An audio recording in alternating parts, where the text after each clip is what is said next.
Hello guys! Magandang hapon sa inyong lahat. This is your guest from Masagari Channel. A Fitler o Matarder. So ngayong hapon na to, tignan natin sabihin sa inyo ng ating mga gabay. So this is a monthly gabay for the month of September 2025 for the sign of Capricorn. So Capri, welcome to my channel. Ano kayong messages, advices, and spirit guides ang ating masasaga for today's video?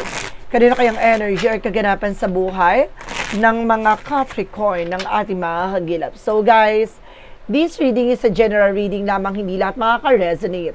Kunin lamang po ang makaka-relate sa inyo. And comment down below kung kaninong energy ang ating nasagap. And because don't forget to like and subscribe my channel and hit the notification bell for more videos updates. Maraming salamat po sa mga walang sawang pag-support sa aking channel. Lalo-lalo na ang hindi skip ng ads na way pagpalain po kayo ng Diyos at may kapal. Siksik-liglig nag-uumapaw na biyayang manang balik sa inyo. So let's see guys, what is the messages, advices sa iyo ng ating spirit for the sign of Capricorn. So let's see and watch this. Angel Spirit Guides, please give me an information po. Ano kayang gusto sabihin sa iyo ng ating mga baraha? Alamin na natin yan, guys. So, there's something, with the Four of Swords. So, there's something, guys, with an intuition or there's an over-fatigue. So, some of you guys na talagang madalas na parang kang laging pagod. No, kailangan mo talaga ng pahinga, guys. No, dahil nasosobrahan na ang katawan lupa mo sa kung ano man yung bagay na pinagkakabalahan mo, trabaho man yan, or negosyo. So, kailangan mo kahit papano, no, magpahinga. And of course, there's something, guys, with a Four of Pentacles. So, there's something as saving money. Protectionan mo at pangalagaan mo yung grounds mo, even your territory. So, at the same time, kailangan mo mag-savings, no? Kailangan mo mag-save. No? Umiwas ka sa mga luho, bisyo, yung mga bagay na alam mo, hindi na nagsiserve sa'yo, yung mga bagay na alam mo, hindi na nakakatulong sa'yo. No, alisin mo yung mga sobrang kagastusan. And of course, there's a high front for lesson learned. So, there's an education. So, kailangan mong matutunan na naman yung bagay na pinagdaanan mo na. No, para hindi na maulit-ulit yung ganung cycle o sistema. No, kaya kailangan na matuto ka na sa mga pagkakamali, no, sa mga naranasan mo na pagdaanan mo. And of course, there's a Five of Pentacles. See, some of you guys nakakaranas sa financial crisis, financial loss. Maring ito na yung tamang pagkakataon para malaman mo ang kahalagahan ng mga bagay-bagay na yung pinagtrabahuhan. And there's a temper with a perfect timing. So this is the moment, guys, na maging kalmado ka, huwag ka masyadong aggressive sa lahat ng bagay na gagawin mo. No, manatili kang kalmado, pag-isipan mo mabuti ang bawat gagawin or decision mo. And because there's a depth with an ending and a beginning. Some of you guys, may mga bagay na matatapos na. No, may mga bagay na magsisimulang muli. No, there's a transformation, guys, na maaaring baguhin na ano man yung nakagisnan, nakagawian mo. And of course, there's a Four of Swords represented with a Queen of Wands by confident. Lakasan mo ang loob mo, lakasan mo ang pakiramdam mo, magkaroon ka ng kumpiyansa at of course, at the same time, independent, no, sa sarili mo, sa lahat ng bagay na gagawin mo, magkaroon ka ng sariling disposisyon. No, sariling desisyon. No, kailangan kahit paano, no, kailangan ipahinga mo yung sarili mo. No, because there's a Five of Wands, something, a complication. So, may mga bagay na nagbibigay komplikasyon pagdating sa finances mo dahil sa maling pag-manage or maling pag-control. So, kailangan kahit paano magsisaving ka, no, kailangan mag-ipon ka, no, for your emergency fund, no, at the same time for your health, di ba? And there's an Ace of Pentacles with a big share and big money coming in.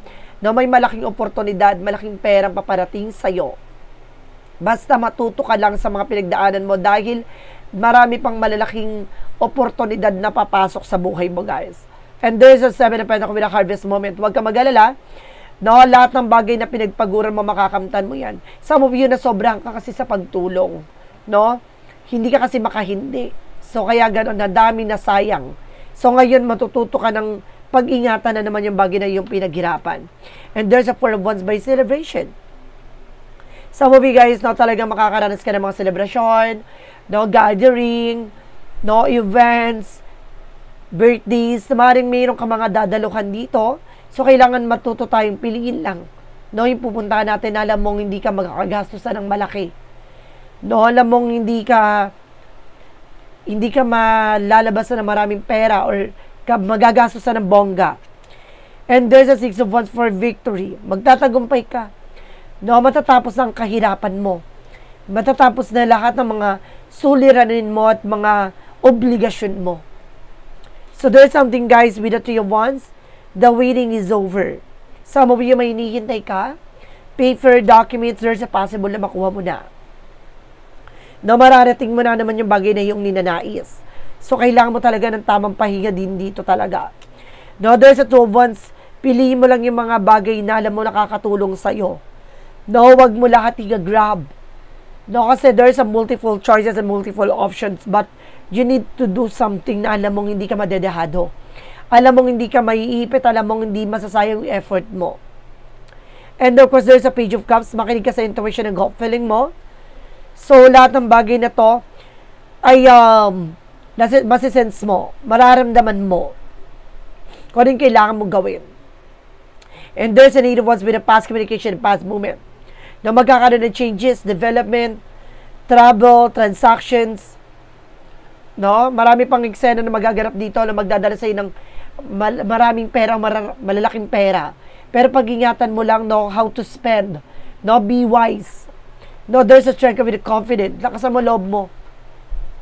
Lakas mo ang pakiramdam mo. No, this is a wheel of fortune with a turning back. Iikot ng swerte ay maaari pumabor na sa'yo. No, ito na iikot ang kapalaran, maaari ito na yung panahon at pagkakataon para maging maayos na ang ikot ng mundo mo, ang ikot ng kapalaran mo at ikot ng swerte para sa'yo. For the outcome, there's a Page of Wands. May magandang balita. May magandang balita na paparating sa'yo. And of course, there's a Queen of Swords. There's a clear the boundaries. No, linisin mo yung mga bagay na nasa paligid mo na makakasira sa mga plano mo. No? Alam mo, dapat sa sarili mo yung ilalaban mo. And there's a Hermit card. The answer you need is here. So, binibigyan na ng sagot, no, or kasagutan lahat ng katanungan mo dito. No, bibigyan liwanag na lahat ng bagay, tanong mo. No, there's a 5 of Cups, something disappointment. Some of you, no, magkakaroon ka na realization dito. Dahil parang na-disappoint ka sa lahat na nangyari, ganon, nasayang yung effort mo. So, there's a 3 of Cups for celebration, but ahead of that time, magkakaroon ng mga celebration. No? Lahat ng bagay na pinagpaguran at pinaghirapan mo, makakamtan mo to. Basta sinasabi dito, matuto tayong pag-isipang mabuti. No? Lahat ng bagay na ating gagawin. No? Wag na tayong masyadong open. No? Sa mga tao sa paligid natin. At the same time, kailangan matuto tayong magkaroon ng security din sa ating sarili. No? Sa ating kalusugan, sa ating kalagayan, sa ating future. No? So let's see what is additional messages tayo. With an angel spirit, pagdating naman tayo sa finances and career, love life at kalusugan. Let's watch this. So let's see what is additional messages with an angel spirit. Pagdating sa finances and career, sa 5 of Swords, nagkakaroon ng self-sabotage that because of your action and decisions. No, pag-ingatan mo pagdating sa finances. No, dahil ang nangyayari dito, parang kang ginigisa sa sarili mo mantika. Or either parang some of you inaabuso, niloloko, ganon. So maging aware. No, there's a something 6 of Swords with the transition. Makakaalis ka na sa position. Makakaalis ka na sa situation na to. No, makakabangon ka ng muli. There's a Queen of Cups, no, pagdating sa emotion, kasi mabilis ka maawa. No, there's an emotional intelligence. So, kapag dating sa emotion, huwag ka na basta-basta padadala. No? There's a drama alert. See, with your family and of course, with your family talaga. And even your friends. Mag-ingat na po tayo, ha. There's a 10 of Swords. Sinasabot tayo niya ang inyong pag-unlad.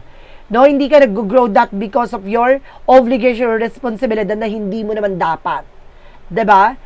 So, ibig sabihin dito, kailangan matuto tayong, kumaga, kahit papano, no, na piliin lang kung ano yung bagay na kaya natin. Huwag natin inaako lahat. Dahil at the end of the time, no, walang ibang tutulong sa'yo kundi ang sarili mo. No, kapag wala ka, hindi ka nila matutulungan. Totoo yan. So, there's something, guys, with a moon card. Ayun ang pinaka-i-reveal dito. No, kahit yung, alam mo, guys, assistance ko dito, no, yung hindi nila kailangan. Tapos, alam mo yung bagay na hindi naman totoo, na may sakit si ganito, na may kailangan si ganyan, o kailangan na ganyan. kumbaga, ang ginagawa nila sa luho na yun, no? Kung ano-ano sinasabi sa'yo para lang magbigay ka, ganon. Ang daming dahilan na paulit-ulit na lang na dapat napapansin mo, no? Dahil sa mababa ang kalooban mo, mabilis ka maawa, mabilis ka kumbaga, napaka-genuine talaga ng ano mo, yung pagiging compassionate mo eh. So, ang nangyari talaga, mabilis ka talagang mabudol, maloko ng sarili mong kamag-anak at pamilya. So, just being aware, guys. So, pagdating sa love life, there's something you're never scared for revert. So, ito na ulit ha. Pagdating sa pag-ibig relasyon, kailangan mo mahalin naman ang sarili mo. At agalagaan naman ang sarili mo. There's the lovers at sarili mo naman kaligayahan ang kailangan tutukan mo. No, kailangan mag-focus ka sa relasyon na meron ka ngayon. Kasi yan ang bubuuin mong buhay, no? And of course, there's a page of being curiosity. So, kailangan kumaga lahat ng bagay dapat alamin mo, tuklasin mo. No, kung ano man yung mga bagay na makakatulong sa relasyon. So, some of you, if you are being single at papasok ka sa relationship, getting to know each other, kilalanin mo muna. Hindi pwedeng nakilala mo lang siya, gwapo, may tsura, maganda. So, yung ilalaban mo na. So, kailangan mong malaman yung personality niya at the same time, yung life purpose niya. And of course, there's something that set up one, something a burden. So, may mga bagay na nagbibigay pabigat, no? Pagdating sa relasyon, kaya ka rin na parang naiipit, at the same time, parang nawawala ka rin sa focus sa magjowa or mag-asawa, that because of obligation. And of course, there's an Ace of Swords. Nakikita mo yan, no? Kung paano niya puputulin yung kuko, na parang nagsisilbing mapanakit or makakasakit sa kanya.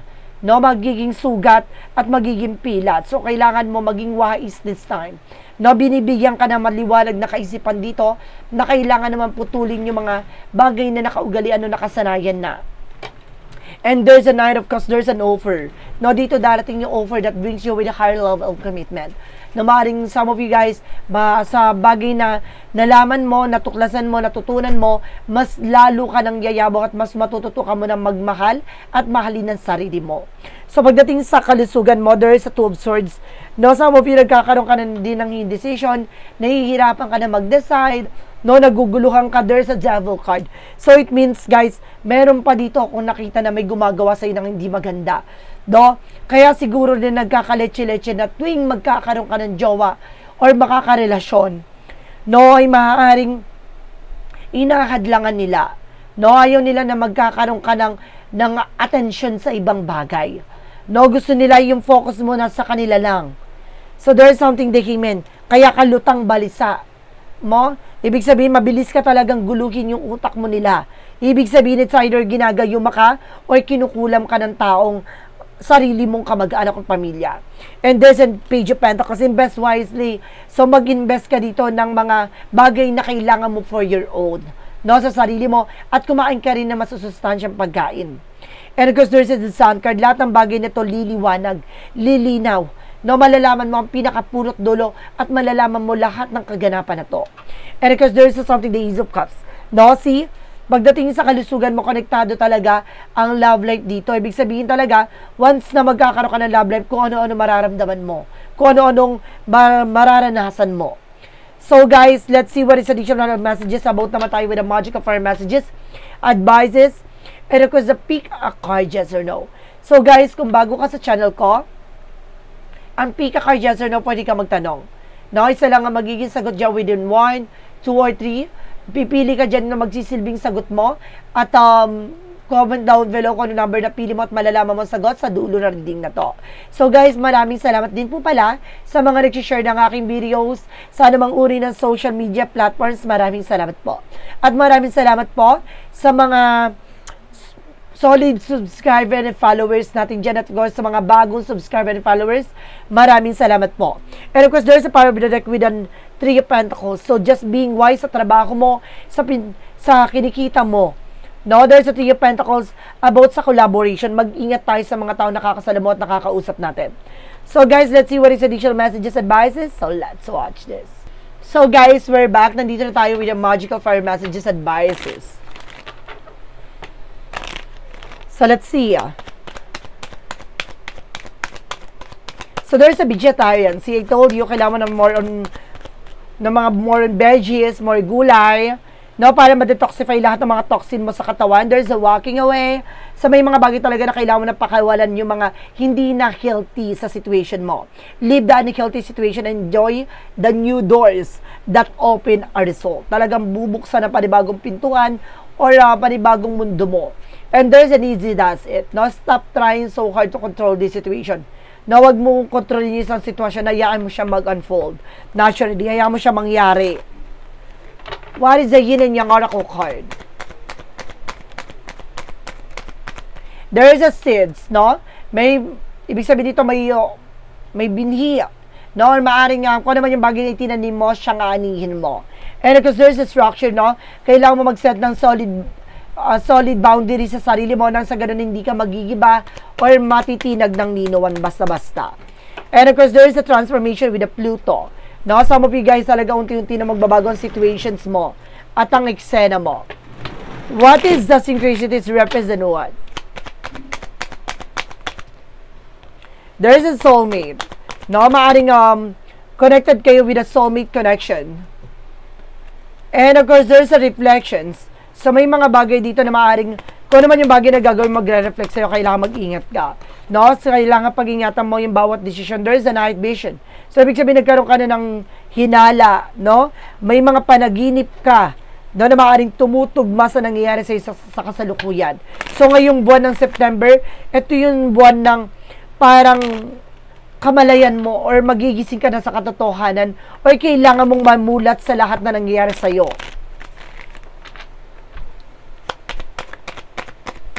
See, there's an unexpected all of the sudden. So, may mga biglaan na hindi mo inaasahan mangyayari sa buhay mo. And there's a crossroad. No, there's a direction. Magkaiba man kayo na tinahak na landasin, pero isa lang patutunguhan nyo. So, there is something Archangel Michael messages. Write about your thought and feelings. No, lagi mo susundin yung mga nararamdaman mo. Yung mga intuition and visions mo. So, dahil hindi ka ililigaw niyan. What is a Jesus loving quote said?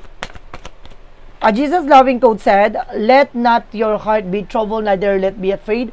No, wag mo ngayaan yung puso mo, no, na maguluhan. No, pwede kang mangamba, matakot, pero wag mo ngayaan ang puso mo ang maguluhan sa situation na to. What is an angel's number? Represent what?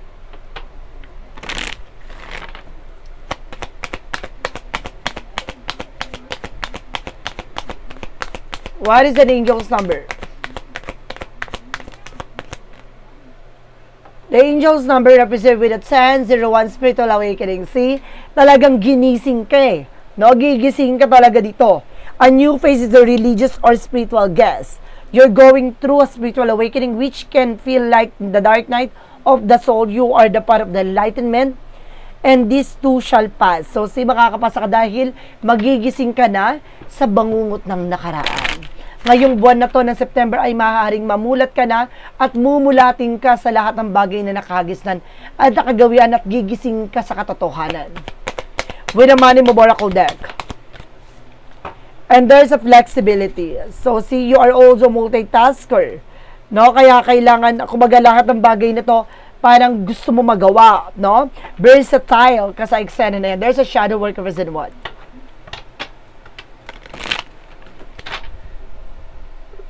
From the shadow work represent what? There's a journey inward, introspection and growth. The path to enlightenment start within you, no? Yung kaliwanagan nito ay magsisimula sa iyo. No? At dyan yung bagay na kung paano ka lalago. See, nandun ka na sa rurok ng tagumpay eh. Tignan mo lang yung mga bagay na nangyari sa paligid mo. Kung yung bagay yun na yan ang maaring gumawa ng paraan para gumuho ka. So let's see, what is the clarifying for a love situation?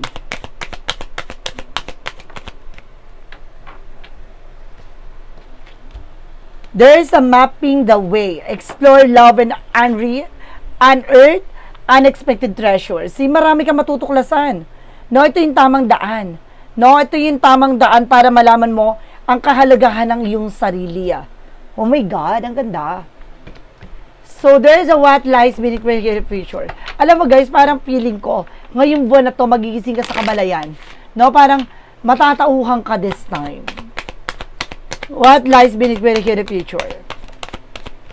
There is an anger management. So, kailangan mo rin i-manage, no, yung galit at puot, yung inis, no? There is a clarifying for a life situation.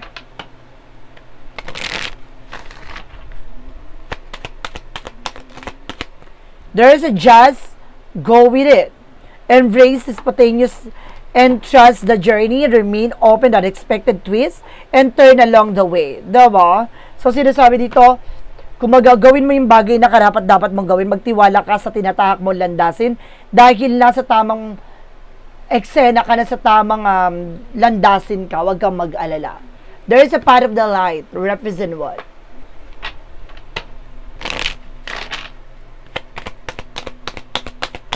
There is a part of the light, represent with trust. So, kailangan mo magtiwala, no? I believe in life, the strength within me, every moment guides me closer to the light, and I trust that everything on my path, even the challenges, is a part of my journey towards growth and progress. Diba?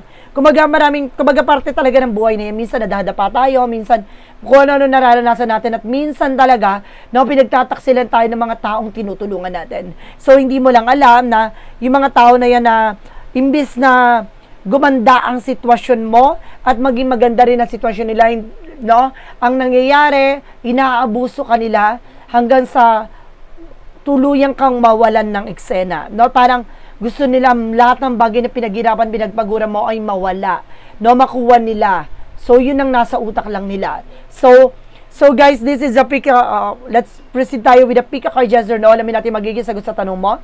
Let's watch this. Okay guys, so proceed tayo with a pick a card, yes or no. With a yes or no pick a card, let's start with the number 1. There is a yes. Your eyes are fully open, seeing what possible. Nakikita mo na ano talaga yung posibleng nangyayari. No? Nagkakaroon ka na ng, kumbaga, instinct, vibration, intuitions, or hinala. Number 2, there's a yes, no? Kung ano man yung bagay na gusto mong gawin, there's a yes. Ano man gusto mong tuparin, there's a yes. Ano man yung gusto mong makukuha mo na, there's a yes. Now, there's a yes with the number 2. No, there's a getting together, it's all line for you. Talagang naka-line up talaga. No, talagang swak ka dyan. Ito yung bagay na karapat-dapat sa'yo, ilaban mo. Number 3, there's a yes again, you get a lucky break into successful venture. So, nakuha mo yung tamang pagkakataon. Nakuha mo yung bagay na to. So, tama yung landasin na tinatahak mo, that's good. Eh, yung bagay na yun na trabaho or negosyo mo, yung bagay na kung saan ka uunlad. No, gawin mo yung bagay na kung alam mo kung itong bagay na to ay makakabuti sa, alam mo naman yan, mararamdaman mo yan. So guys, this is a monthly gabay for the month of September 2025 for the sign of Capricorn. So Capri, maraming salamat for this wonderful reading. So once again, this reading is a general reading lamang. Hindi lahat makaka-resonate, kunin lamang po makaka-relate sa inyo. And comment down below kung kaninong energy ang ating nasagot. And of course, don't forget to like and subscribe my channel. And hit the question bell for more videos updates. Maraming salamat po sa mga walang sawang pagsuporta sa aking channel. Lalo-lalo na ang skip ng ads, saway pagpalain po kayo ng Diyos at may kapalisik-sikliglig na guumapaw na biyayang manang balik sa inyo. At maraming salamat po. And see you in the next video. Bye-bye and babush.